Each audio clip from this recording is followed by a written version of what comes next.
নানা সীমাবদ্ধতার মধ্যেও ঘুরে দাঁড়াচ্ছে দেশের দক্ষিণাঞ্চলের চিংড়ি রপ্তানি খাত।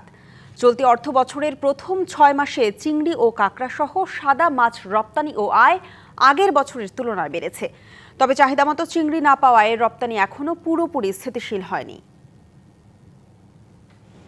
দীর্ঘদিন নেতিবাচক ধারায় থাকার পর 2023-24 অর্থবছর থেকে দক্ষিণাঞ্চলের চিংড়ি ও কাঁকড়াসহ সাদা মাছ রপ্তানি খাতে ইতিবাচক পরিবর্তন এসেছে।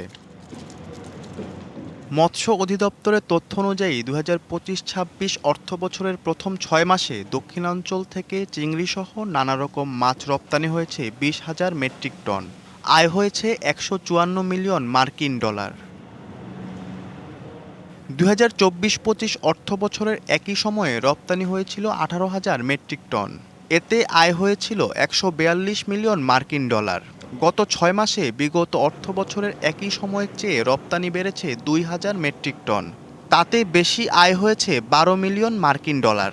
কিছু গলদা এবার একটু বেশি হয়েছে, গলদার প্রাইসটা আমরা ভালো পেয়েছি, যার কারণে আমরা ভ্যালুটাও বেশ ভালো পেয়েছি। বরফায়িত কিছু মাছ আছে, এই মাছগুলোর পরিমাণ বাড়ার কারণে আসলে টোটাল রপ্তানি আয়টা বেড়েছে। অ্যান্টি স্লিপারি টেকনোলজি ও সফট টেক্সচার টাইপ নরম ঘাসের স্পর্শ, সাপোর্ট গ্রাসম্যাট, নান্দনিকতার ছোঁয়া। রপ্তানি ও আয় বাড়লেও চিংড়ি ও সাদা মাছের নিয়মিত সরবরাহ সংকটে ক্ষতির মুখে হিমায়িত মৎস্য শিল্প। আমাদের ফ্যাক্টরি আছে 130টা, তার মধ্যে এখন চালু আছে মাত্র 30 থেকে 40টা। এই 30-40টাই আমরা মাত্র 15%-16% কাঁচামাল পেয়ে থাকি, বাকিটা আমাদের গ্যাপ থাকে। প্রযুক্তি ব্যবহার করে আধানিবিড় পদ্ধতিতে চিংড়ি চাষকে উৎসাহিত করতে হবে, বানামি চিংড়িকে উৎসাহিত করতে হবে, সহজ শর্তে ঋণ দিতে হবে, কৃষকদেরকে দক্ষ করে গড়ে তুলতে হবে। আর রপ্তানিমুখী পণ্যের উৎপাদন বৃদ্ধির প্রয়োজনীয় ব্যবস্থা নেবে দাবি এই মৎস্য কর্মকর্তার। 7,500 চাষিকে ট্রেনিং প্রদান করা হয়েছে।